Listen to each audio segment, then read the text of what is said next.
শুভ সকাল আমার প্রিয় বন্ধুরা, কেমন আছো সবাই? আশা করছি সকলে অনেক বেশি ভালো আছো। আমরাও না বেশ ভালো আছি। সকাল সকাল আরও নতুন সুন্দর একটি ব্লগ নিয়ে হাজির হয়েছি। আমি রূপা, ব্লগার রূপা চ্যানেলে সকলকে স্বাগত জানাই। তো আজ সকাল সকাল মাছ বাছা ধোয়া থেকে তোমাদের সাথে শুরু করছি। যেহেতু আমাদের এখানে মাছওয়ালা অনেক সকাল সকাল আসে, জানো তো, ওই বলতে পারো 6টা থেকে আসা শুরু হয়। তো সেই কারণে অনেক সকাল সকাল মাছ নিয়েছি। আর যেহেতু জ্যান্ত মাছ, জানোই তো, মাছ বেশিক্ষণ রাখলে পচে যায়, সেই কারণে সাথে সাথে ধুয়ে কেটে একেবারে পরিষ্কার করে নিচ্ছি।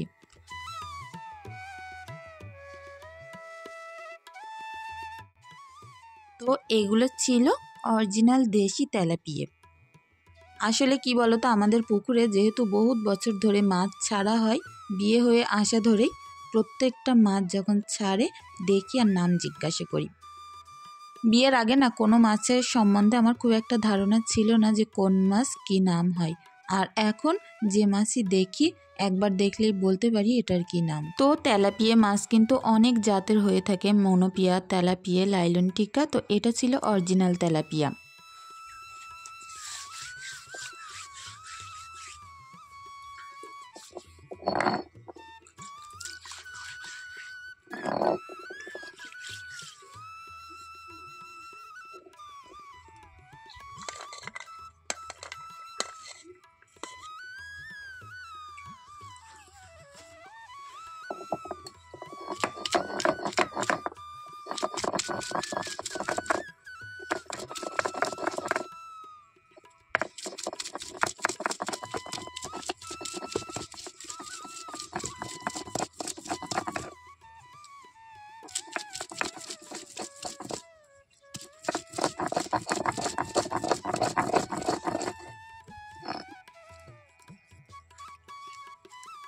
তো সকালবেলা সকাল সকাল মাছ নিয়েছি, সেগুলো পুকুর থেকে সুন্দর করে ধুয়ে কেটে একেবারে গুছিয়ে নিয়ে এসেছি।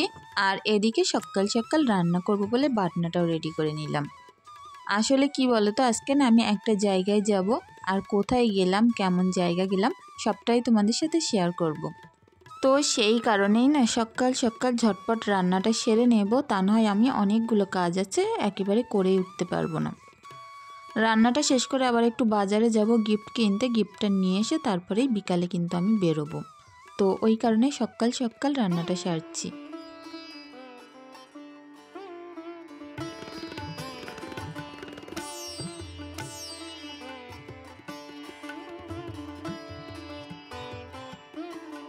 তো এটা যেহেতু অরিজিনাল তেলাপিয়া মাছ ছিল, সেই কারণে অনেক কালো ছিল, আর অনেক ডলাডলির পরে মোটামুটি ওই রকম কালার হয়েছে।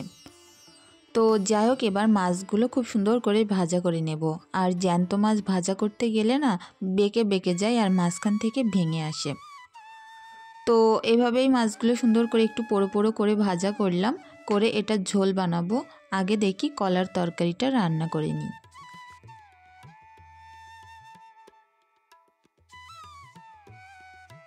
তো আজ করব ঝামা ডয়রা। তো ডয়রা কলাটা আমি একেবারে নিরামিষ মতো করেই করব, কারণ মাছ দিলে না আমার খুব একটা ভালো লাগে না। অনেকে কলার মধ্যে চিংড়ি মাছ খেতে ভালোবাসে, আমি যেহেতু চিংড়ি মাছটা পছন্দ করি না, সেই কারণে কলার চচ্চড়িটা এমনিই বানাবো। তো ওদিকে পেঁয়াজটা লাল লাল করে ভাজা করে আদা রসুন বাটাটা দিয়ে নিয়েছিলাম, ভাজা ভাজা করে নুন, হলুদ, লঙ্কার গুঁড়ো এগুলো দিয়ে এই যে কলা আলু সবটাই তুলে দিলাম, দিয়ে খুব সুন্দর করে নাড়িয়ে চাড়িয়ে কষিয়ে নিয়ে একটু কষানো পানি দেব।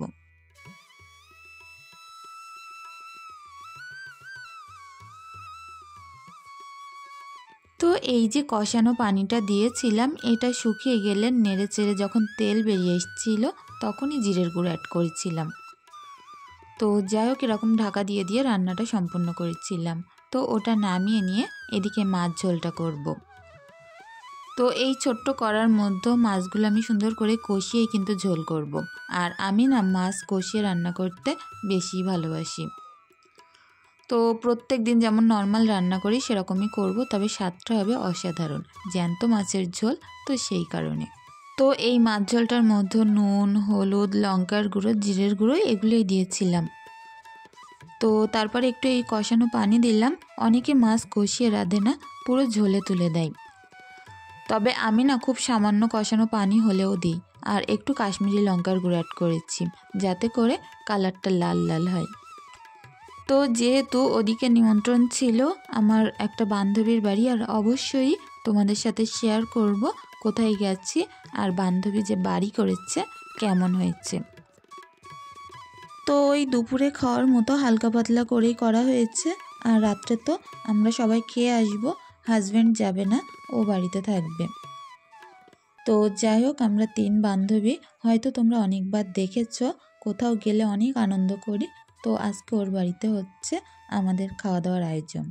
তো যেহেতু ও নতুন ঘরে উঠেছে, অবশ্যই ওর ঘরবাড়িগুলো তোমাদের সাথে শেয়ার করব কেমন কি করেছে। তো ভিডিওটি জুড়ে পাশে থেকো, আশা করছি দেখে তোমাদেরও খুব ভালো লাগবে। তো এদিকে মাছ ঝোল নামানোর আগে দিয়েছিলাম গোলমরিচের গুঁড়ো, শাহি গরম মশলা। তো যাই হোক, তারপরে আসলাম দোকানে। তো এখানে দেখো হাজব্যান্ড অনেক মাছ কিনেছে, এগুলো পেট মোটা হয় অনেক, আর অনেক বড় বড় হয়, পেটে ডিম হয়। সবটাই কিনেছে আমাদের এই বিলে ছাড়ার জন্য। তো যাই হোক, প্রত্যেকটা মাছ অনেক হাঁপিয়ে গেছিলো, একটু দম দিয়ে দিয়ে তারপরে ছেড়ে দিচ্ছিলাম। তো সারাদিন জানো তো কতবার দোকানে যেতে হয় আর বাড়িতে আসতে হয় তার ঠিক ঠিকানা নেই। তো ওই রান্নাটা শেষ করে দোকানে গিয়ে কিছুক্ষণ বসে মাছগুলো নিয়ে বাড়িতে আসলাম। এখন আবার বাড়ির কাজও শুরু করতে হবে, এক এক করে কাজের না সারাদিন কোনো শেষ নেই। এইভাবেই চলতে থাকে আমার সারা দিনটা। তো আজ আমার রান্না বান্নাগুলো অনেক তাড়াতাড়ি শেষ হয়েছে, আর এখন এসেছে সবজিওয়ালা। তো যাই হোক, সবজি নিয়েছি, এদিকে নিয়েছি ফুলকপি আর কিছুটা সিম, কারণ এই দুটো সবজি আমাদের বাড়িতে সবাই অনেক পছন্দ করে। শীতকালে যে এত সবজি পাওয়া যায় যে রান্না করে আমি বুঝতে পারি না যে কোনটা রে কোনটা রাঁধবো, কারণ দেখবে রান্না করতে করতে মনে হয় এটা রাঁধি ওটা রাঁধি। তো আজ আমি সকালবেলা ঘুম থেকে উঠে প্রথমে ভাত করেছিলাম আর একটু কুমড়ো ভাজা, তারপরেই কিন্তু দুপুরের রান্নাগুলো করেছিলাম। তো যাই হোক, খাওয়া দাওয়ার পরে রান্নার পরে এই এতগুলো বাসন হয়েছিল সকালে খাওয়ার পরে। তো প্রত্যেকটা বাসন আমি এখন খুব সুন্দর করে মেজে ধুয়ে একেবারে উপর করে নেব। যেহেতু একটা জায়গায় ঘুরতে যাব বিকালে, সেই কারণে চাচ্ছি না রাত্রে এসে আবার কোনো কাজ করব, সবটাই গুছিয়ে রেখেই যাব। সকাল 7টা থেকে দুপুর 12টার মধ্যে আমার সমস্ত রান্না বান্না কাজকর্ম সবটাই না শেষ হয়ে গেছিল, যেন ম্যাজিকের মতো। কোথাও একটা ঘুরতে যাওয়ার কথা হলে দেখবে খুব ভালো লাগে কাজকর্মগুলো করতে। তো সকালের রান্না বান্না সেরে সবজি নিয়েছিলাম, তারপরে দোকানে গেছিলাম, দেখলে তো মাছ আনতে। বাড়িতে এসে ঈশাকে নিয়ে আবার স্কুলে গেছিলাম। তো ঈশাকে তো খিচুড়ি স্কুলে দিয়ে এসেছি, ও খানিকক্ষণ বসে থাকবে, সিমরান ওর সাথে আছে। আর আমি আমাদের বাড়ির পাশে একজনের সঙ্গে গল্প করছিলাম, কারণ আমার বাড়ির পাশে একেবারে গায়ে গায়ে যে ঘরটা আছে, সেই বাড়ির বউটাও কলে বসে বসে বাসন মাজছিল, আমিও বাসন মাজছিলাম আর গল্প করছিলাম। তো সব থেকে বড় কথা যেটা, রান্নাটা হয়ে গেছে, এখন আমি নিশ্চিন্তে সকল কাজ করতে পারবো, আমার কোনো আর তাড়া থাকবে না। তো বাসনগুলো ধুয়ে নিই, আর চলো আমার কালকের কিছু বন্ধুদের কমেন্টে রিপ্লাইগুলো দিয়ে দেওয়া যাক। স্বপ্নকা ফ্যামিলি বোন আমাকে কমেন্ট করেছো, তোমার ভিডিওগুলো আমি প্রতিদিন দেখি, আমার খুব ভালো লাগে। তো অনেক ধন্যবাদ বোন, অনেক ভালোবাসা রইল। ইকরা ব্লগার, এমডি মজনু, আয়েশা, জুলেখা, বিশ্বজিৎ, মধুমিতা, সালমা আহমেদ, বানা ব্লগ, নাজমুন হাসান, জিহান, বাংলার রান্নাবান্না অ্যান্ড ব্লগ। আরেক বোন পায়েল কমেন্ট করেছ, তোমার ব্লগ দেখলাম, অনেক ভালো লাগলো। পরপর 3-4টে ভিডিও দেখে নিলাম, বন্ধু হয়েই পাশে থেকে গেলাম। তো অনেক ধন্যবাদ বোন এত সুন্দর একটা কমেন্ট করার জন্য। অবশ্যই ভালো থেকো। আফরোজা, যে শুধু বলেছ সুন্দর সুন্দর সুন্দর, তো অনেক ধন্যবাদ বোন এত সুন্দর একটা কমেন্ট করার জন্য। হাফিজা বেগম, বোন আমাকে কিছু জিজ্ঞাসা করেছ, তবে প্রশ্নটা আমি বুঝতে পারিনি, অবশ্যই আজকের ব্লগে জানিয়ে যেও, আমি অবশ্যই উত্তর দেওয়ার চেষ্টা করব। সুরাজ কাজী প্রোফাইল থেকে কোনো ভাই কিংবা বোন আমাকে কমেন্ট করেছ, আমার ভিডিওগুলো আমার খুব ভালো লাগে, আর তোমার পুকুর পাড়টা আরও ভালো লাগে। পরের ভিডিওতে অবশ্যই আমার নামটা নিও, তো আমি কিন্তু তোমার নামটা নিয়েছি।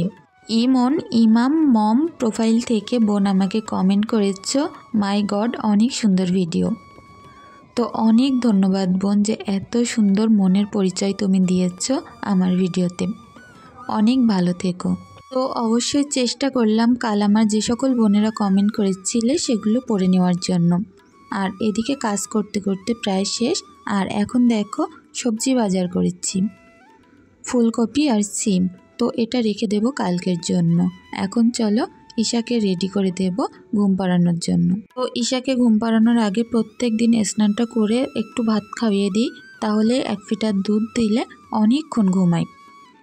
তো এখন না ওর দেখছিলাম খুব একটা ঘুম আসেনি, যখনই ঘুম আসবে তখনই 1 লিটার দুধ দিয়ে দেব। এখন ও তো শুধু আঁকা আঁকিতেই ব্যস্ত ছিল। এই যে ওটার বুকটা নিয়েছি, আর এটাতে না সব কিছু আঁকা আছে।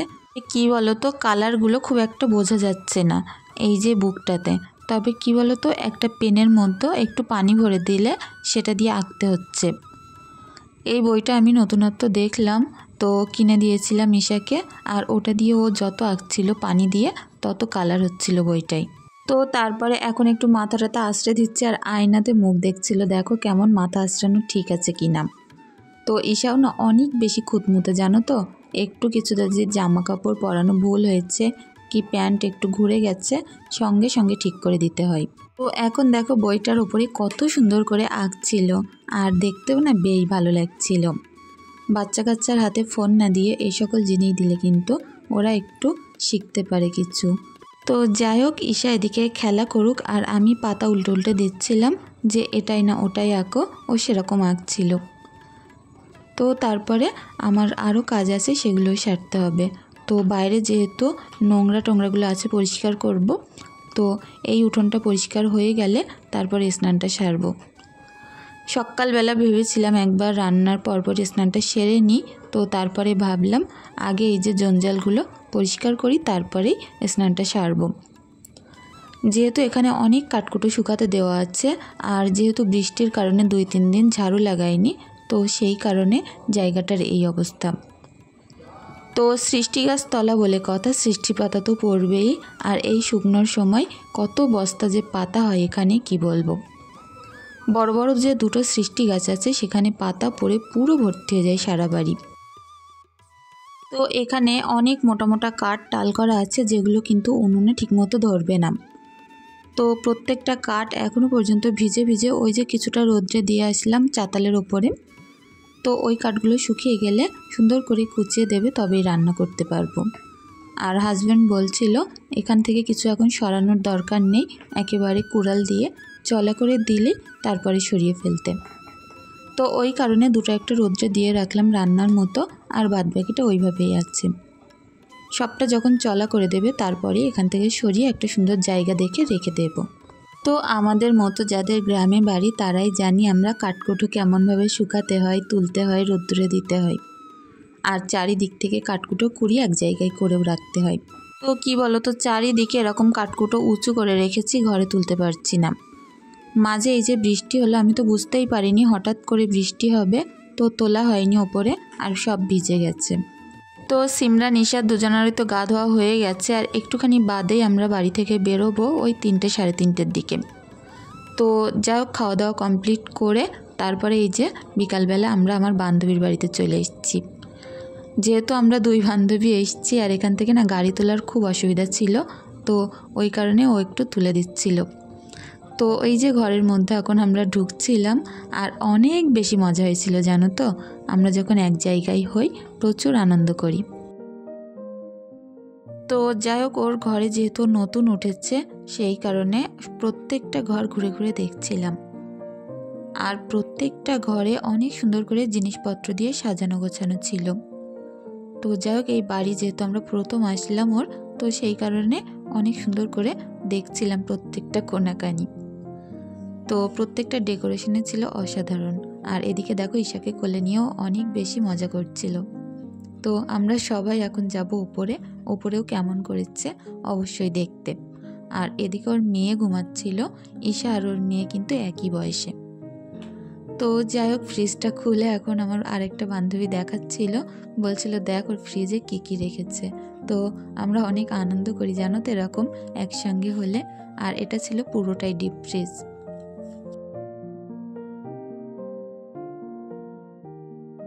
তো যাই হোক, চলো এখন তোমাদের সঙ্গে ওপরটা শেয়ার করি। এখানে ছিল পুরোটাই ওর মেয়ের খেলার জায়গা, বড় বেলকনি আর বড় হলরুম। তো বাইরে থেকেও তোমাদের সঙ্গে একবার শেয়ার করব কেমন দেখতে পুরো বাড়িটা। আর অবশ্যই এটা হচ্ছে আমার বন্ধুর বাড়ির হোম ট্যুর। তোমাদের সাথে চেষ্টা করলাম একটু হলেও শেয়ার করতে। তো অনেক হাঁটাহাঁটি করে কষ্ট হয়ে গেছিলো। এখন কফি দিয়েছিল, তো আমরা সবাই মিলে খাচ্ছিলাম।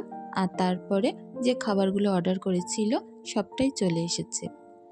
এখানে ছিল চিলি ফিশ, তারপরে ছিল chilli chicken, fried rice, mutton কষা। তো রাত্রের খাওয়া দাওয়াটা না সবটাই ওদের বাড়ি থেকেই করেই আমরা এসেছিলাম।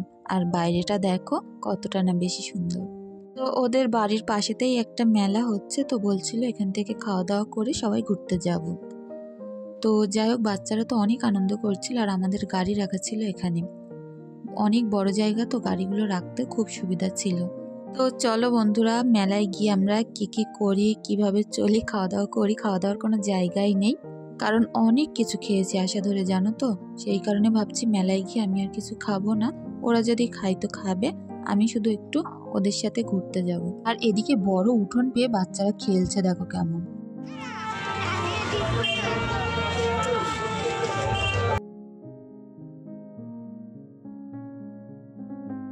তো এখানকার কোনো রকম সাউন্ড কি আমাদের কথাবার্তা আমি শেয়ার করতে পারছি না তোমাদের সাথে। তো প্রচুর জোরে গান চলছিল, আর এই গান চলা অবস্থায় যদি কোনো কথা আমি শেয়ার করি না, তো সঙ্গে সঙ্গে কপিরাইট চলে আসবে। তো ওরা সবাই ঘুগনি নিয়েছিল, খাচ্ছিল, আমাকে 1-2 চামচ দিয়েছিল, কিন্তু আমার খুব একটা ভালো লাগেনি, জানো তো। এমনিতেও দেখবে মেলাঘাটের ঘুগনি বলো, এগরোল বলো, খুব একটা ভালো হয় না। তো এদিকে এই যে সিঙ্গার উঠেছে, গান করছিল। তো এই যে সিঙ্গারটা নেমে যাওয়ার পরে একজনা বাঁশি টাইপের কি বাজায়, সেটা বাজাচ্ছিল। তো চলো বন্ধুরা, আজকের ভিডিওটি এখানেই শেষ করছি। সকলে অনেক ভালো থেকো, সুস্থ থেকো, আর আমাদের জন্য দোয়া রেখে যেও।